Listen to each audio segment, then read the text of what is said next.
Oi, oi. Oi, e aí, tudo Oi, bem? querido. Boa Tudo tarde. bom? Boa tarde. Tô te ouvindo super bem. Você tá me ouvindo bem? Tô. Pra mim tá ótimo.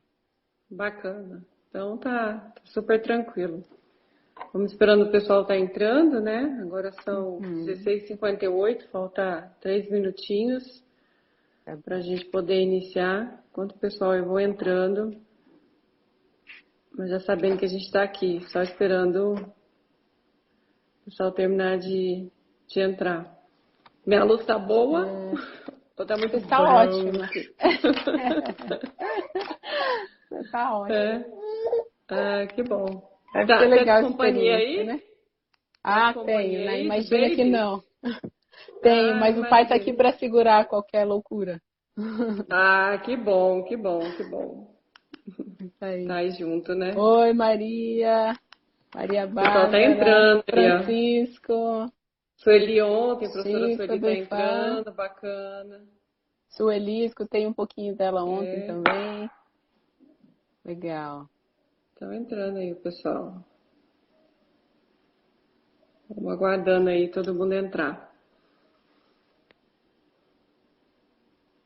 Então, eu vou apresentando, fazendo o nosso institucionalzinho de básico, Gabriela, que a gente tem que fazer em todas as aberturas da live até dar o tempo, né? E aí o pessoal vai entrando. Beleza.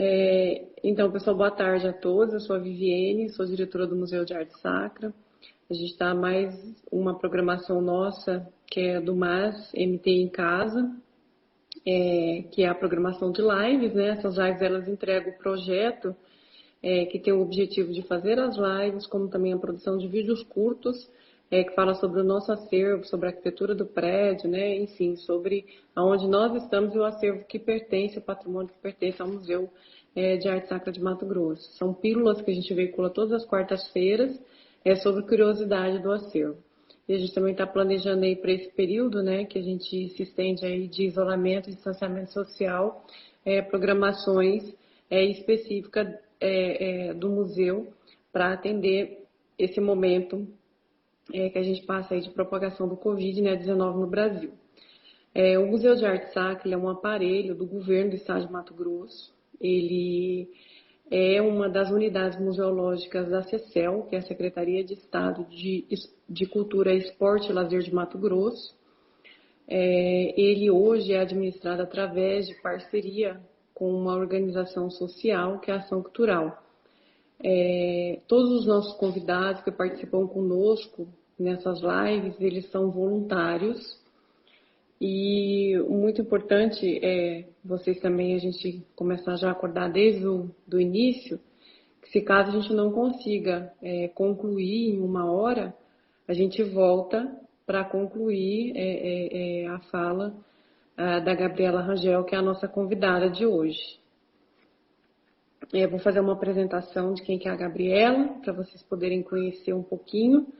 A Gabriela ela é mestre, né, e ela é pós-graduada em Antropologia Social e formada em Arquitetura e Urbanismo pela Universidade de Cuiabá. O tema que ela vai abordar hoje é patrimônio, nada e para a periferia, o que nós arquitetos e técnicos do patrimônio temos a ver com isso. Uma abordagem extremamente pertinente, né, para nós que trabalhamos com patrimônio. E eu acho que agora eu vou deixar com você, Gabriela, porque já deu o nosso horário aí. Já são Beleza. 17h02. Eu acho que você já entra já direto na sua fala e na abordagem que você vai nos apresentar hoje. Seja muito bem-vinda.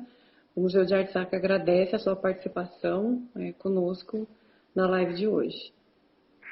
Nossa, Vivi, eu que agradeço assim imensamente. Eu vi o projeto de vocês acontecendo, eu fiquei morrendo de vontade de participar, apesar de que eu sou péssima com câmeras. Ou não sei se eu sou tão péssima, mas sou muito tímida no começo. Depois eu me solto e as coisas vão rolando, rolam bem. Vai, vamos lá.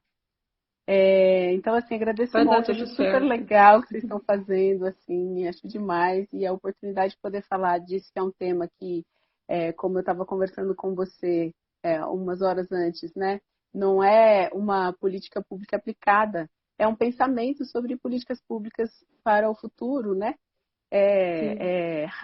raríssimo a gente poder fazer isso, e, então, assim, puxa vida, Fico super feliz. Muito obrigada pelo convite, viu? A gente que agradece a sua participação e colaborar conosco aí com o seu conhecimento.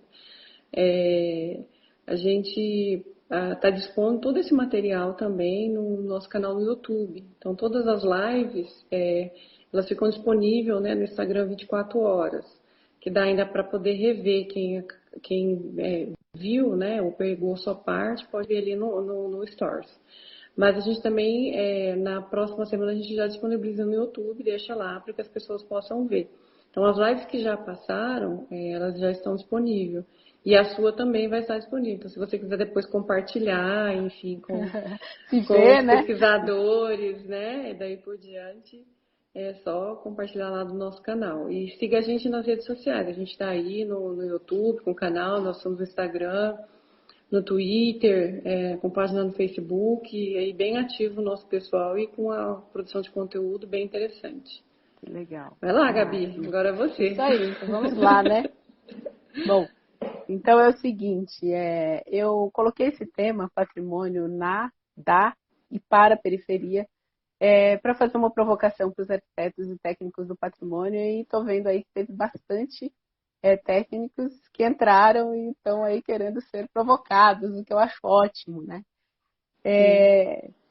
Então, para começar, eu fiz uma pesquisa no meu mestrado, né, em antropologia social, que foi sobre a chacina do Beco do Candeeiro e mais especificamente, sobre o memorial da chacina do Beco do Candeeiro, que fica ali na praça que é comumente chamada de Nosso Senhor dos Passos. E tem uma população de rua bastante grande que fica em torno desse memorial. E, inicialmente, a minha questão era assim, será que o fato de existir um memorial ali tem alguma coisa a ver com a presença dessa população de rua? O que o patrimônio tem a ver com a população de rua? Porque em muitos centros históricos eles estão presentes, a população de rua está presente, né? E, de fato, eles têm muitas coisas a ver, e uma delas, que foi o que foi relatado por um interlocutor, foi assim: aqui as pessoas nos tratam bem. E por quê? Porque é um ambiente de cultura que vai falar de diversidade, que as pessoas que estão circulando estão abertas a isso, né? Que foi a tessitura da política de patrimônio a partir dos anos 80, assim. Então as pessoas nos tratam bem, as pessoas conversam com a gente aqui, quer dizer, é um lugar de pessoas que têm abertura para a gente. E isso como questão geral. E mais especificamente com relação à escultura da chacina, né, que é um memorial, tinha a ver com uma série de relações identificatórias ali que rolam com aquele objeto que se torna narrativa, que se torna memória coletiva, enfim. E tudo isso me trouxe vários insights sobre questões que eu tinha quando eu trabalhei no IFAM. Eu trabalhei no IFAM. Primeiro foram 2 anos como estudante, né, assim, estagiária, e depois eu trabalhei por 3 anos no Rio de Janeiro como chefe de escritório técnico, é um trabalho bastante pesado, e tinha uma série de questões que são sociais, que atravessavam as classes, etc., que eu me perguntava como as políticas de patrimônio podiam se colocar adiante disso, e eu achava que elas colocavam sempre de um jeito muito duro, porque era considerado o mesmo grau de infração, a mesma aplicação de lei para uma professora aposentada, por exemplo, que foi um caso que eu tive, uma professora aposentada que tinha uma casinha no centro histórico e, enfim, ela era professora primária, tinha 5 filhos, um dos filhos teve um outro filho muito jovem, ela construiu um segundo andar para ela, num lugar onde não era permitido, e não tinha o que fazer com o filho, era o melhor que ela podia dar para o neto. Era a mesma aplicação de pena para um cara que tinha o conhecimento da legislação, porque era uma empresa, e ia lá e fazia alguma intervenção em uma edificação, às vezes até conglomerados empresariais, né? É a mesma legislação, e isso me deixava mal na hora de aplicar a fiscalização. Então, foi um pouco assim, tentar conversar esse espaço da periferia, e aí quando eu estou falando periferia, eu estou falando de uma periferia ideológica, não é necessariamente espacial, né, que é assim, a gente imaginando o tecido da cidade, o centro e a periferia. Não é isso. É uma periferia ideológica. Então, eu estou falando das pessoas que são mais pobres, das pessoas que estão alijadas do processo de educação, do processo, às vezes, de conhecimento das leis, porque isso também é uma educação. A gente pensa que não, mas a gente é educado a isso também, né? Dentro da escola, nas Sim. nossas relações, nossas redes, nos transmitem isso. Mas essas pessoas não, né? Então, é dessa periferia que eu estou falando, né? E não especificamente de uma periferia espacial. Sim. E aí, quando eu fui pensar a questão do patrimônio também, me veio isso de que não é especificamente um patrimônio que é tombado, não necessariamente. Mas essa relação de patrimônio, o que é essa relação de patrimônio? Que relação é essa que a gente diz um objeto é patrimônio, né? De um povo, de um grupo ou de quem?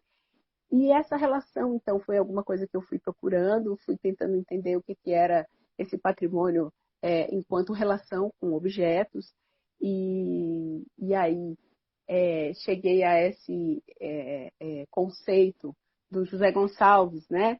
Que é assim, que o patrimônio ele é um objeto que cria identidade, vamos dizer assim, ou que ele é uma referência para a identidade daquele grupo. E é muito maluco, porque isso em antropologia social a gente vai aprender que patrimônio é uma palavra, né, uma categoria que se chama assim, que ela existe em muitas e muitas etnias. Isso não é uma coisa ocidental. Patrimônio é alguma coisa que é difundido em muitas etnias que não tem nada a ver com o Ocidente. Então, quer dizer, é uma categoria fundamental, é alguma coisa importantíssima que para dar valor para um determinado povo, para apontar para onde ele vai, quem aquele povo é, o que eles valorizam, o que valorizado na cultura e o que não é. Então, quer dizer, diz de um povo, diz de identidade, diz de valor. Né? Falar alguma coisa? Você fazendo essa pausa aí, eu vou contextualizar. Gente, Fala. a, a Gabriela está falando de uma escultura, né, que ela está se referindo, porque algumas pessoas estão entrando aí agora. Que está ali no Beco do Candeeiro, que é do artista plástico chamado Jonas Moraes, né? Essa escultura ela está falando sobre uma conceitualização nesse aspecto de periferia, né? Mas uma periferia ideológica.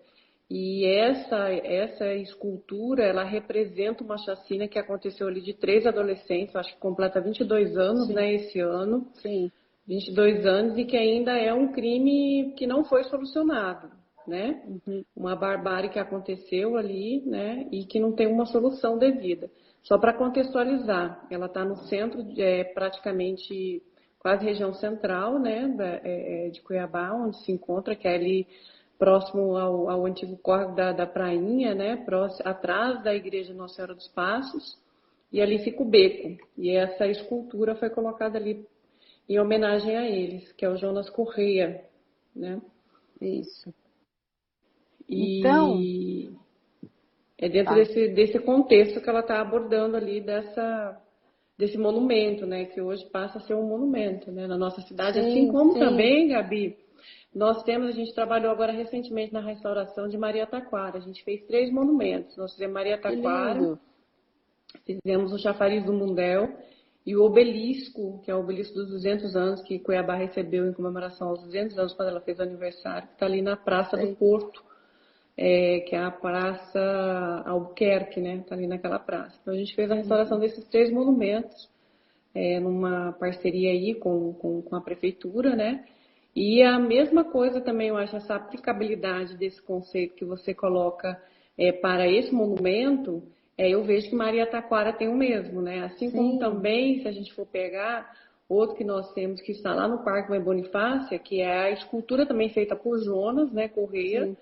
que é a Mãe Bonifácia, né? Uhum. Que também acaba inserindo dentro dessa mesma contextualização. Se a gente for pegar outro monumento que nós temos também, nós temos as Três Marias, né? Três Graças, Três Marias, que é aquela que estava ali antes ali na Coronel Escolástico. Aí levaram lá para a rodoviária, agora tiraram e disse que vão voltar lá novamente para a Coronel Escolástico. Também tem a mesma conotação dentro Exatamente. Que são as três é essa a professoras, né? ideia, que são patrimônios de Uhum. periferia, né? Então, Justamente. então, assim, o Bifam, durante 60 anos, né, ele fez uma política de patrimônio que foi uma política de patrimônio para o centro, porque foi uma Sim. política de patrimônio baseada no tombamento de edificações, né? Quer dizer, o material, né? As edificações grandes e que a lá europeia, porque dessas Sim. edificações não se lia o que existia de negro e de índio aí, e que era muito, porque eu sou arquiteta, então assim a estruturação dessas edificações ela é indígena e ela é negra, dependendo do lugar onde você está. Né? Quem sabia construir com terra, quem sabia fazer entalhe de madeira, quem resolvia essas coisas, Eram. Uhum. eram os mestres, né? É, Obreiros, não eram arquitetos do reino, não é verdade? sim, justamente por isso que a nossa arquitetura e a nossa talha, ela tem características específicas. Ela não usa no século XVIII a mesma matéria-prima que Portugal utilizou, que foi pedra e mármore, enfim, né, a base de pedra. Exatamente, E exatamente. aqui já não, aqui a gente já usou outros materiais disponíveis na região, né? Inclusive as talhas, imaginário, vai tudo para madeira, né? E Pois assim por é, diante. E quem esculpiu, quem fez a maioria dessas edificações e também aprendeu a esculpir foram os indígenas e os negros, né? Que fizeram exatamente. parte dessa constituição dessas edificações que nós temos de centros históricos e daí por diante, né? Pois Hoje é, que é e essa é a patrimônio. nossa maior riqueza, né? Mesmo Uhum. no material, o que era tombado de material, não se lia. E até hoje não se lê o que a gente tem de periferia, sabe? E isso foi o que eu aprendi quando eu fui lá olhar a escultura do Beco do Candeeiro. Porque eles têm uma relação com o patrimônio, eles fazem uma relação com o patrimônio que é do presente para o futuro. Eles estão contando narrativas sobre eles estão projetando o que eles serão, eles estão dizendo quem eles são, mas num projeto de futuro, e não num projeto de passado, de pegar a cultura e, sei lá, colocar no bolso e dizer, eu tenho cultura porque eu vi isso, isso, isso e aquilo. Não, eu tenho cultura porque eu converso e eu tenho uma relação com a cultura, eu tenho uma É, relação com esse grupo. porque eu falo, a relação com o patrimônio cultural é justamente esse, né? A gente lida com relação do passado, do presente e futuro. Ele transita nessas três temporalidades. Não dá para desassociar, fazer uma desassociação do trabalhar o patrimônio que não esteja nessas três temporalidades. Mesmo que é tombado, preservado pelo IFAM, pelo Estado, município, Unesco, a gente também tem essa linha dessa temporalidade.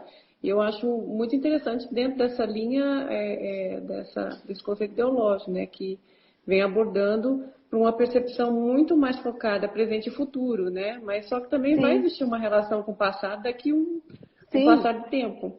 Se a gente já está claro, pegando, vamos supor, a escultura, a chacina aconteceu há 22 anos atrás, né? sim, E sim, e aquele monumento ali, ele demonstra o quê? Uma forma de se posicionar para que ninguém esqueça o que aconteceu. E, portanto, isso está presente, presente e vivo na memória da população do ocorrido ali. Né? E isso vai exato, ser contado, né, para gerações futuras e para gerações atuais presentes. Né? exato.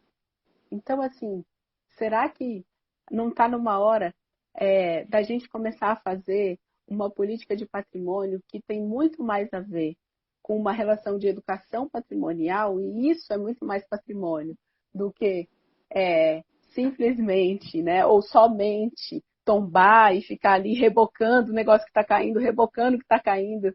Cara, tem coisa que cai mesmo, modifica, se perde, vai, e assim é o tempo, né? Então a gente tem que tomar isso como uma dimensão grande também, e não só nesse ponto onde parece que a cultura fica engessada. Mesmo o material, sabe?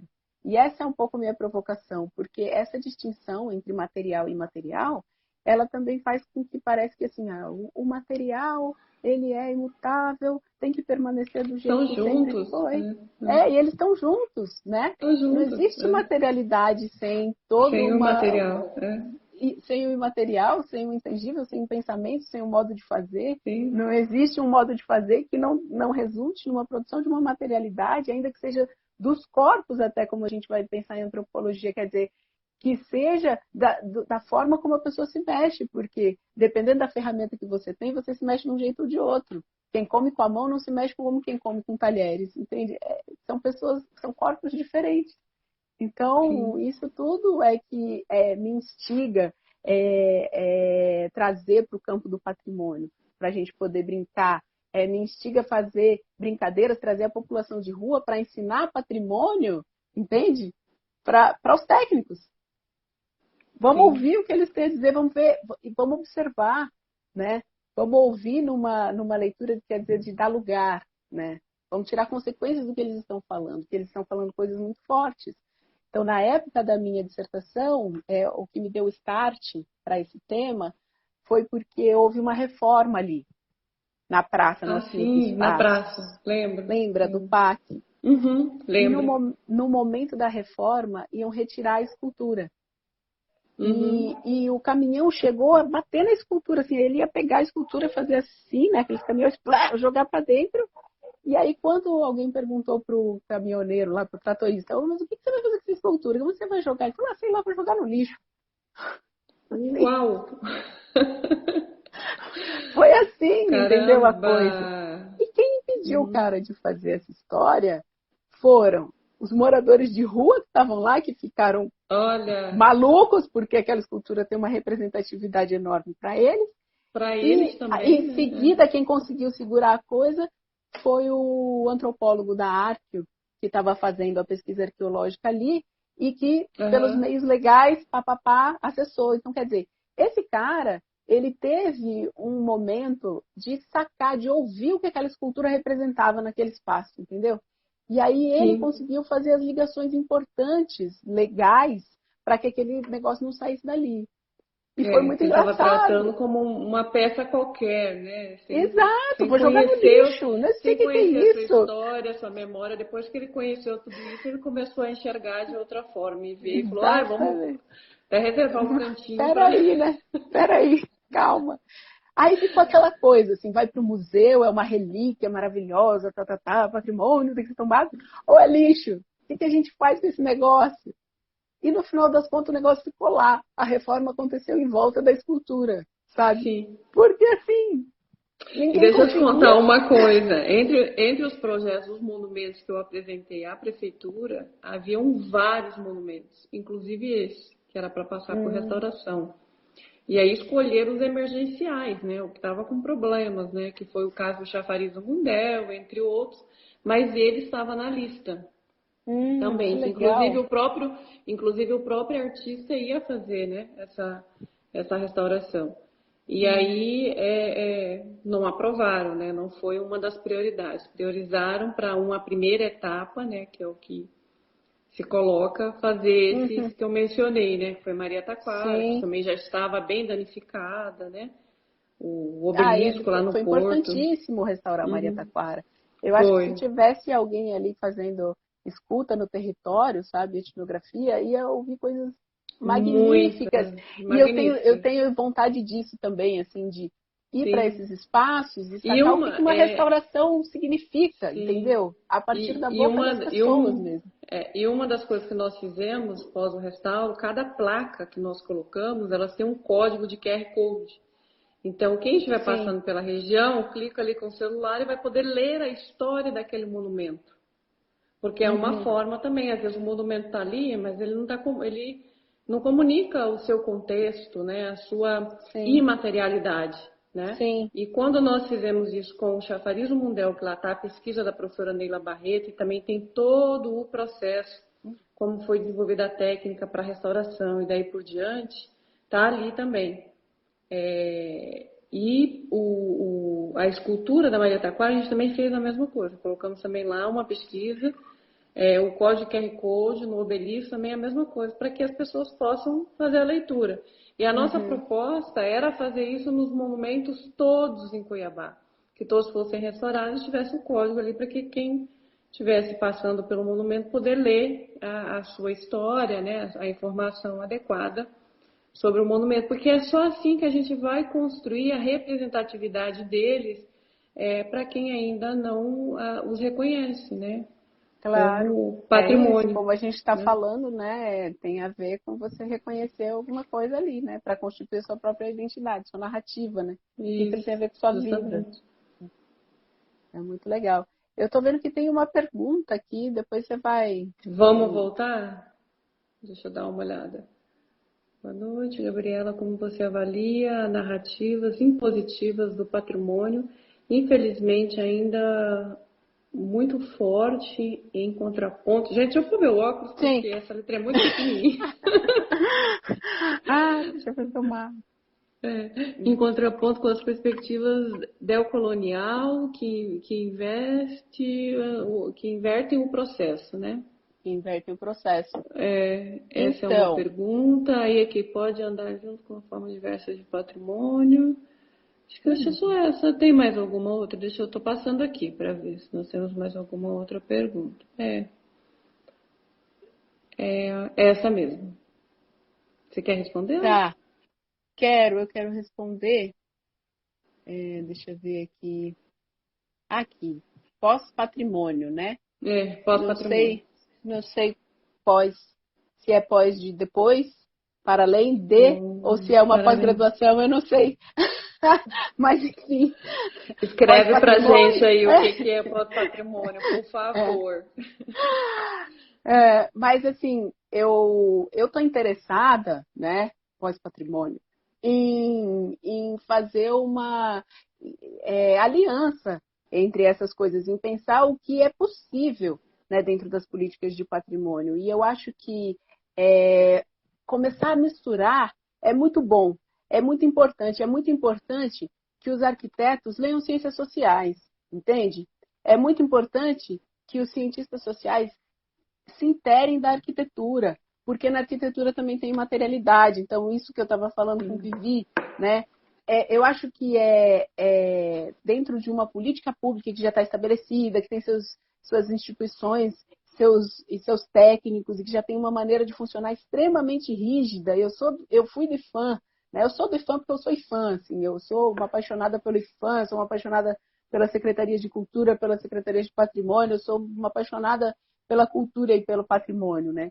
Mas então, assim, mas eu sei a dificuldade que é a instituição, até você ser técnico ali dentro, entendeu? Com seus milhares de formulários e processos para responder, né? Então, mas eu acho que algo extremamente possível é dentro da formação dos arquitetos que estão nos institutos, eles conhecerem, reconhecerem, lerem, se interarem, conversarem, irem tomar cerveja com seus colegas de ciências sociais e poderem fazer instruções técnicas que levem isso em conta, entende? Então, assim, eu fazia muita instrução técnica para o IFAM, de fiscalização, de não sei o que lá.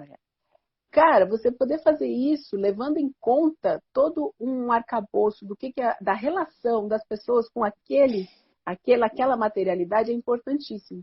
Então, eu Sim. acho que assim, isso poderia mudar muito as narrativas impositivas. E eu acho que essas narrativas impositivas, elas saem para fora dessa forma, mas que dentro dos institutos isso é extremamente discutido. Os técnicos são, em geral, maravilhosos. Assim, são pessoas que têm cabeças super amplas e uma possibilidade de discussão enorme.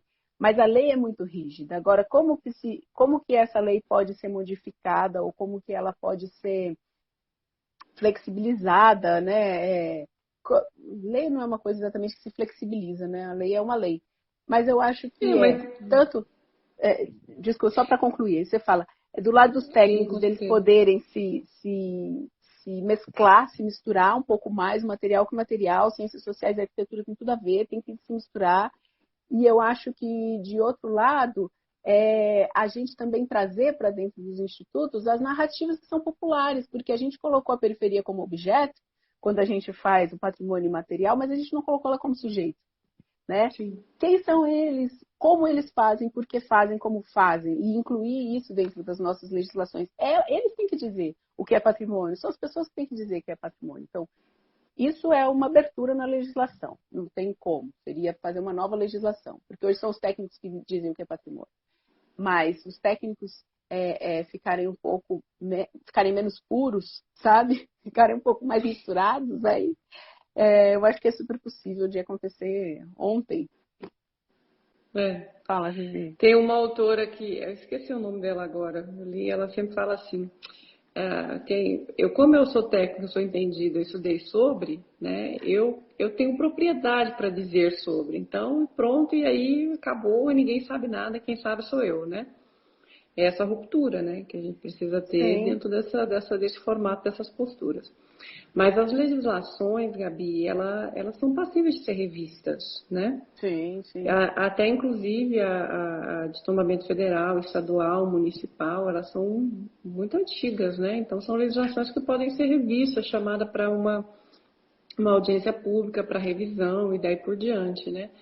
E, Uhum. então isso tudo é passível para se considerar essa nova contemporaneidade de leitura do que é patrimônio nesse aspecto, para que ele seja contemplado nas legislações que precisam ter revisões, né? E, então, Sim, isso também é passivo. A do Estado, inclusive, a nossa lei de tombamento, ela ficou em consulta pública, né? Teve considerações, teve uma apresentação ali no Palácio da Instrução, convidou alguns profissionais da área, né? Que fizeram alguns apontamentos. E ela foi para consulta pública, só que não avançou, não tramitou Hum, aonde hum, deveria, que é na Câmara, né? Não foi hum. para fazer essa tramitação ali dentro. Então, assim, é algo também que nós que atuamos com o patrimônio, é extremamente importante a gente também fazer essas cobranças aos órgãos competentes, né, que se revejam, né, também essas leis de tombamento. Eu vejo mais na nossa esfera, que é municipal, que é estadual, elas Sim. precisam ser revistas, né, nesse aspecto. Porque é Uhum. como aquilo, né, o tombamento não garante nada em relação à preservação, né, porque ainda não Exato, ela não exato. E não se principalmente, efetiva, né? porque as pessoas precisam ter vínculo, né? Se não tiverem Uhum, vínculo, não preservam, não adianta. E se você também não tiver um vínculo, aquilo não significa, não é memória para você. Não é patrimônio, uhum, não faz diferença, sim. né? Uhum. Vamos lá, pode A seguir. Bárbara está perguntando se eu acho que precisa Hum. mudar o Decreto-Lei 25, né? O Decreto-Lei 25, ele é a legislação nacional de tombamento, né? Federal. E Ah, eu ela, acho que o ele, decreto. o Fala. pós, o pós-graduação respondeu para nós, ó, disse que é uma pós-graduação mesmo do Piauí. Que legal, bacana Olha de estarem só que participando com a legal! Olá, gente. Piauí, adoro vocês. É, Adoro bacana, Piauí. obrigada. Um beijo para todo mundo aí do É, Piauí. isso aí. Então, eu acho assim, eu acho que o Decreto-Lei 2537 é uma lei curta e maravilhosa, assim. Eu acho ela suficiente. Eu não acho também que se trata de que eu não cheguei num ponto de dizer o que é preciso fazer legalmente. O que eu acho é que é preciso a gente se atritar, a gente começar a se mover, a gente começar a questionar e começar a questionar não simplesmente como pesquisadores, que pesquisador tem essa função, mas como técnicos, dentro do que a gente está fazendo, quando a gente está escrevendo ou quando a gente está dentro de uma reunião e está ouvindo determinada coisa e você não se posiciona, entende? Ou se posiciona, como é que é? Então, quer dizer, é isso que eu acho que é o mais importante agora. Com relação às portarias normativas, aí sim eu acho que eu tenho uma crítica um pouco maior, porque tanto a normativa daqui, de Cuiabá, eu acho que ela não engloba hoje coisas que são significativas. Uma delas é a chacina do Beco do Candeeiro, que eu acho que é super significativa. Ela não é tombada, né? Aquela escultura não é tombada. Também é significativa municipalmente ou estadual, é uma questão para se discutir, mas eu acho que ela faz parte de um processo nacional de chacinas que aconteceu nos anos 90, entende? Teve a da Sé, teve a da Candelária, teve em 2000 a da Sé Candelária Carandiru, foi antes, e a da Sé foi em 2000.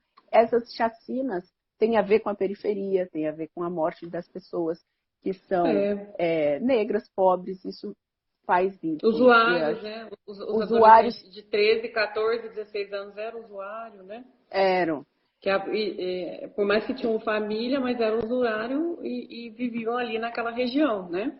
sim. Também, os adolescentes. Então, quer dizer, Então, assim, é um processo nacional, né? Sim. Tudo você vê que é uma questão de narrativa do evento. Como que você está colocando esse evento aonde? E que narrativa é essa? Então, de fato mesmo, o que é mais importante é assim, isso tem importância para a população? Elas têm uma relação com aquilo forte? Isso é importante preservar.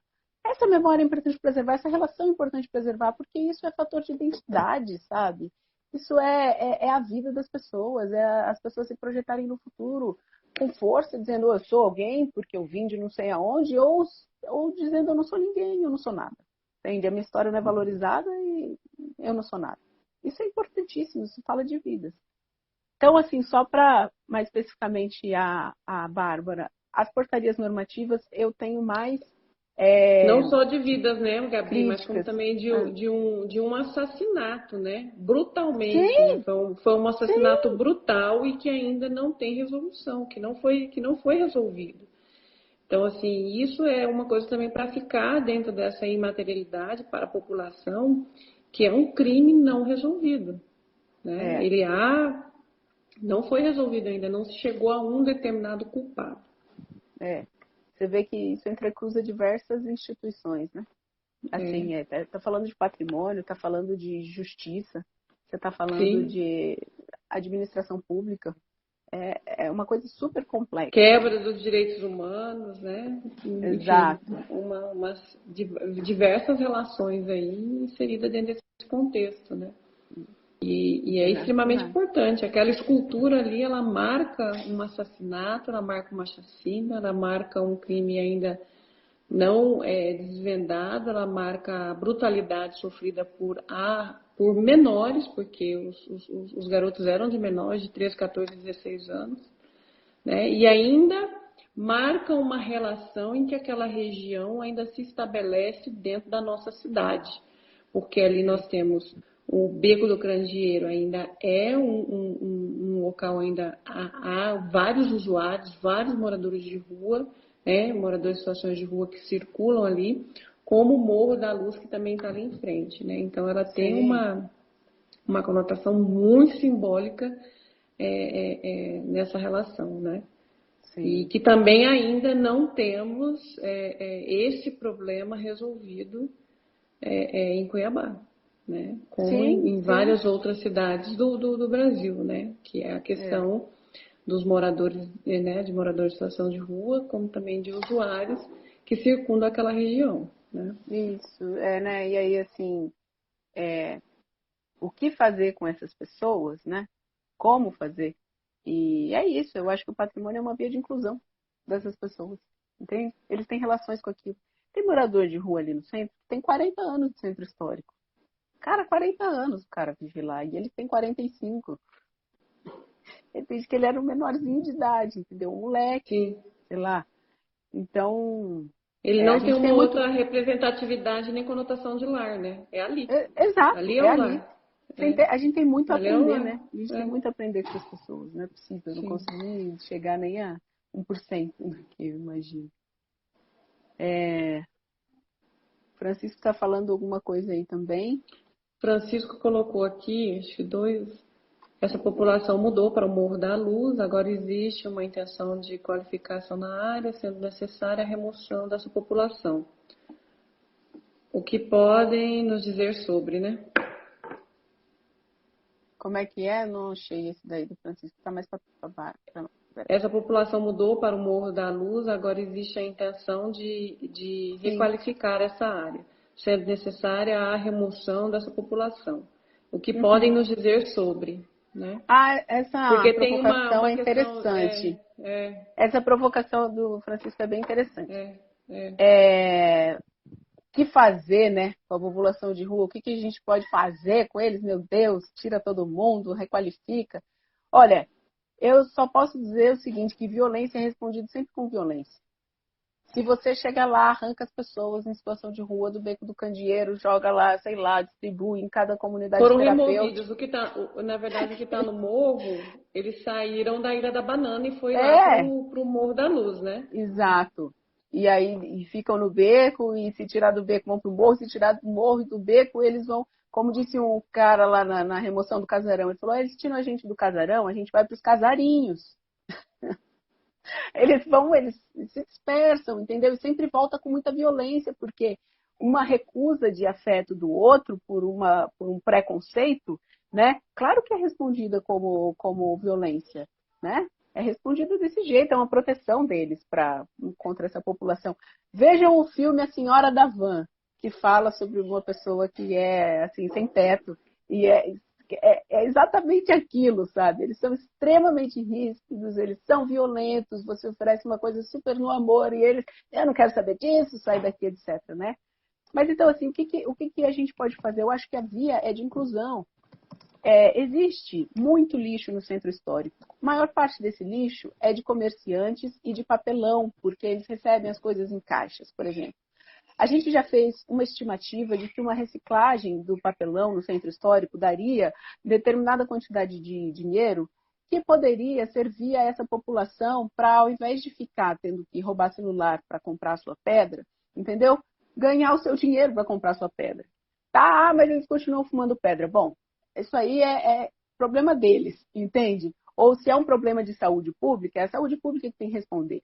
Moralmente, a gente não deve tratar isso como uma cadeia de acontecimentos sem mediação, que é assim, eles usam pedra, então eles roubam, então eles vão nos matar. Não é assim. Né? Existe uma relação, eles são pessoas, eles não são destituídos de economia, eles estão pensando essa economia deles, como é que acontece.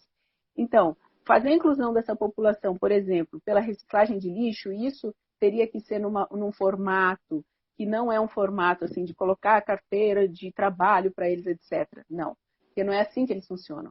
Mas concatar uma cooperativa em Várzea Grande que já existe, de uma mulher que já faz esse trabalho de tirar a gente da rua para colocar para catar papel, e ela sabe como é que é. Às vezes eles trabalham 3 dias e somem 5 dias e voltam 3 dias. Esse é o modo de funcionamento possível. Mas isso já estabelece a pessoa, né, numa relação, numa rede de relações, que é uma rede com a mulher que é a dona da catação, que é que paga ele, ou uma relação que é a pessoa que entrega para ele o papel, que ele vai juntar num canto para o caminhão levar, então ele não vai maltratar aquela pessoa. Aquela pessoa começa a conhecer e reconhecer que ele vai lá, cata o papel e vai embora, entendeu? Ele vai Então, se socializando, né? ele Ele vai vai se se socializando. socializando. Né? Essa é a saída. Não Até que existe uma saída de exclusão.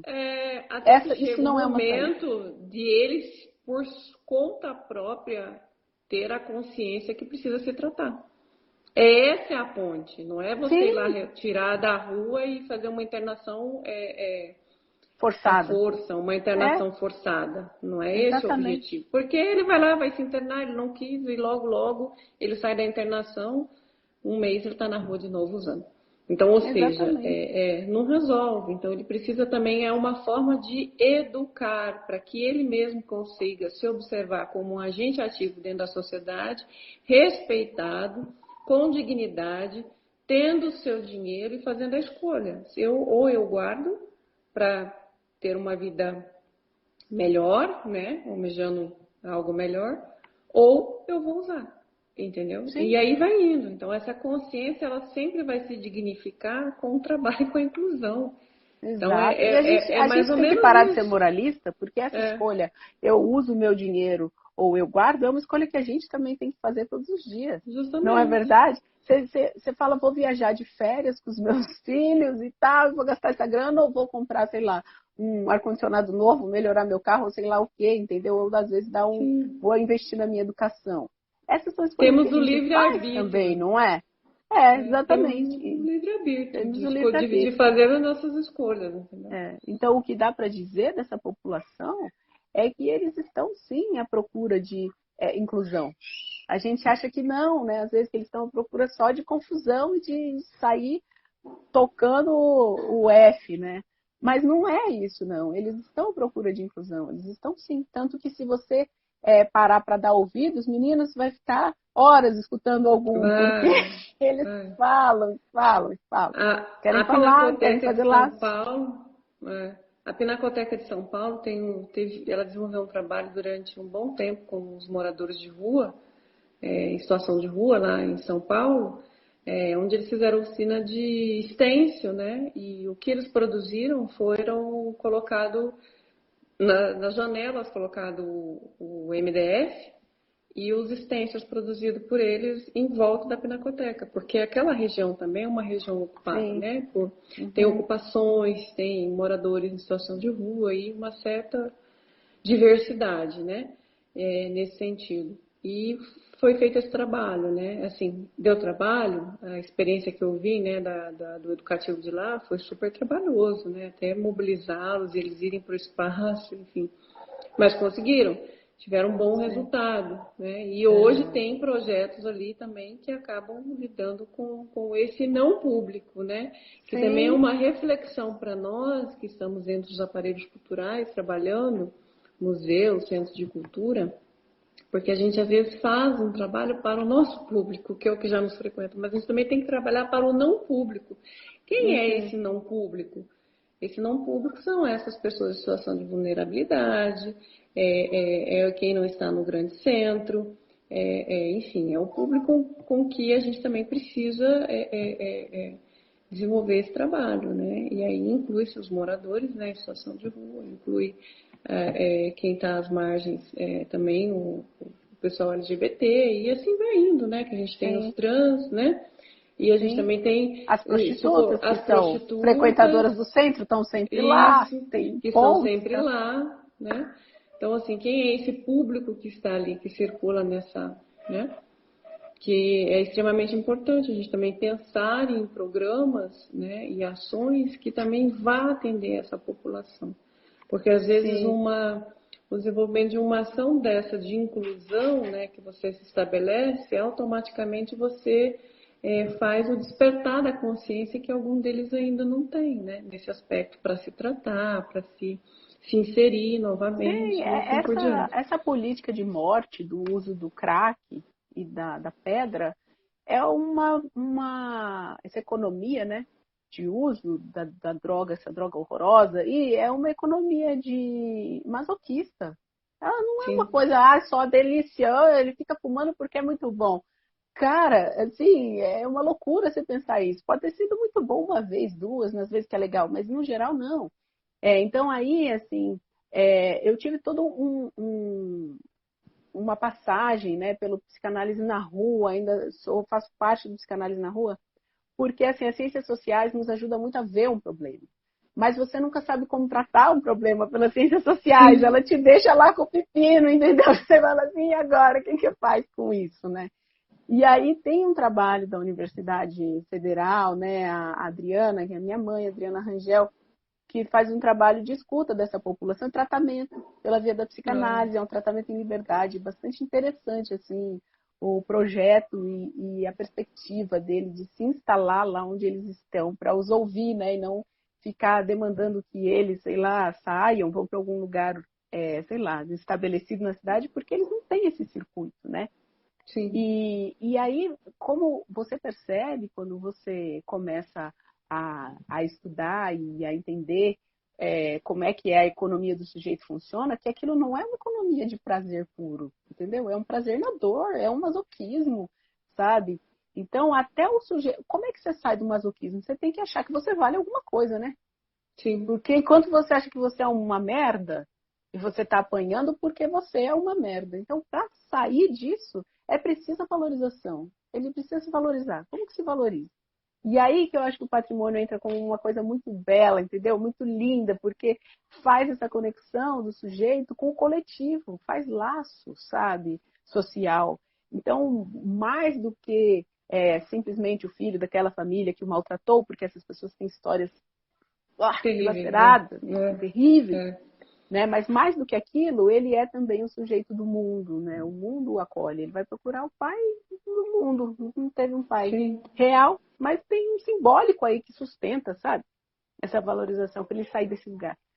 Então, isso é muito bacana. Eu acho que é uma ideia de se aliar muitas coisas, né? Muitas perspectivas, é uma coisa complexa, mas eu acho que é importantíssimo fazer, acho que é possível fazer, e eu acho que a cultura, por incrível que pareça, que a gente podia pensar que a cultura não tem nada a ver com isso, né? Sei lá, segurança social não, segurança e assistência social. O que a cultura tem a ver com isso? Parece nada.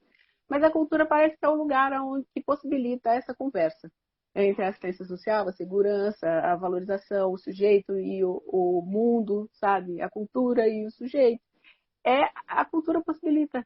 E o patrimônio vem aí como um significante da qual eles são muito carentes, muito carentes de acolhimento, de gente que pegou eles e deu nome e disse tudo bem, você vai ser, sei lá, que as coisas que as nossas mães e pais sonharam para nós. Não teve ninguém sonhando por eles, entendeu?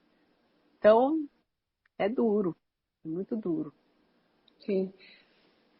Então, vamos olhar aqui se a gente tem mais perguntas.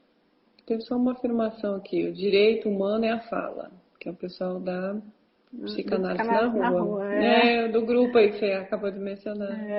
o primeiro direito humano é a fala, certamente. Quero conversar com a sua mãe, hein? Ah, ela é Para fazermos maravilhosa. um trabalho lá no Ela é museu. maravilhosa. Vamos, pode ser comigo. Ai, mas é Vamos ótimo. Mas então, unir uma proposta com o grupo para a gente poder trabalhar com esse não público. Bem com legal. certeza. Então, Ela tem uma experiência bacana. tem. Agregada, né, de trabalho desenvolvido, né, para gente que ainda não fez nada, nós ainda não desenvolvemos nada para o nosso não público. Isso vai ser muito legal, O Olha o que máximo ela que tá nós já dizendo aqui, fizemos, ó. Ela tá o aí, a máximo que a minha mãe. gente...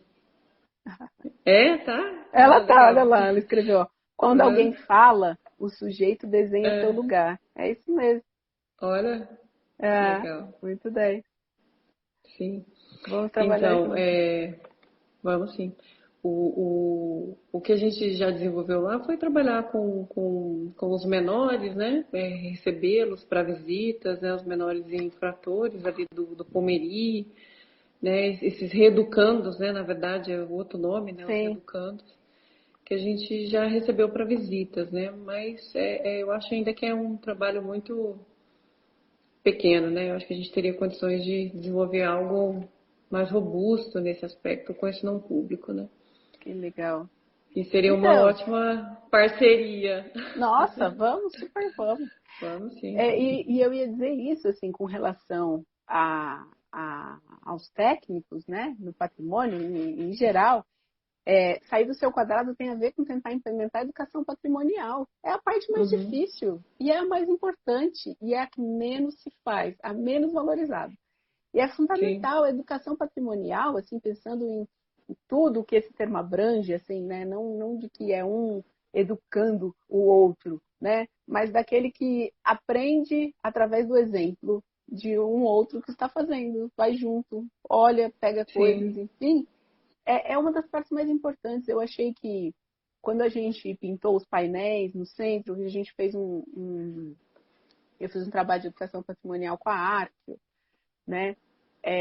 E a gente, nos tapumes do centro, a gente pintou coisas. E eu pensei assim, vamos pintar as frases que eles falam, porque isso também é patrimônio, a linguagem é patrimônio, né? O que eles falam é patrimônio, cara. E é um português totalmente único, único, né? É uma coisa maluca. No começo eu não entendia nada do que eles falavam, nada.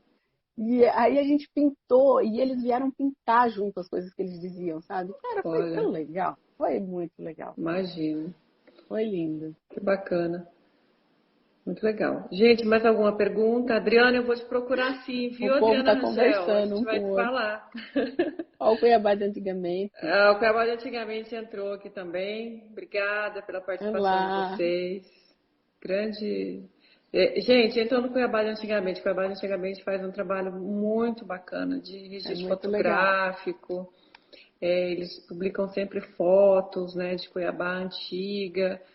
E você vai percebendo, né, como era Cuiabá antes, como é Cuiabá hoje, né? E eles fazem esse trabalho de resgate com as fotografias, né? Trabalha com foto, muito bacana o trabalho deles.